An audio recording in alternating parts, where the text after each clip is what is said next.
இந்நிலையில் சென்னை அண்ணா பல்கலைக்கழகத்தில் மாணவிக்கு பாலியல் வன்கொடுமை கொடுத்தது தொடர்பாக ஒருவர் கைது செய்யப்பட்டுள்ளார்.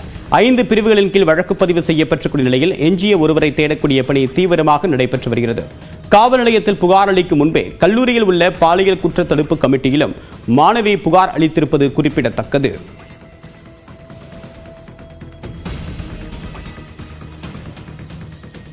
அண்ணா பல்கலைக்கழகத்தில் மாணவியிடம் பாலியல் சீண்டலில் ஈடுபட்ட விவகாரத்தில் பல்கலைக்கழக உள் புகார் குழு விசாரணை நடத்தி வருவதாக அண்ணா பல்கலைக்கழக பதிவாளர் பிரகாஷ் தெரிவித்திருக்கிறார். சென்னை அண்ணா பல்கலைக்கழகத்தில் மாணவியிடம் இருவர் பாலியல் சீண்டலில் ஈடுபட்ட சம்பவம் பெரும் பரபரப்பை ஏற்படுத்தியது. இது தொடர்பாக மாணவி அளித்த புகாரில் 2 பேர் மீது வழக்கு பதிவு செய்த போலீசார் ஒருவரை கைது செய்தனர்.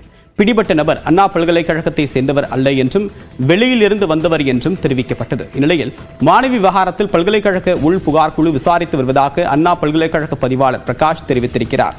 காவல்துறையினரின் விசாரணைக்கு பல்கலைக்கழகம் தரப்பில் முழு ஒத்துழைப்பு வழங்கப்பட்டு வருவதாக பதிவாளர் தெரிவித்திருக்கிறார். மேலும் பல்கலைக்கழக உள் புகார் குழுவும் இந்த விவகாரத்தில் தீவிர விசாரணை மேற்கொண்டு வருவதாக பதிவாளர் பிரகாஷ் தெரிவித்திருக்கிறார். அண்ணா பல்கலைக்கழகத்தில் கண்காணிப்பு கேமராக்கள் பொருத்தப்பட்டு எப்போதும் பாதுகாப்பு பணியாளர்கள் பணியில் ஈடுபட்டுள்ள நிலையில் இந்த விரும்பத்தகாத சம்பவம் நடந்திருப்பதாகவும் பதிவாளர் கூறியுள்ளார்.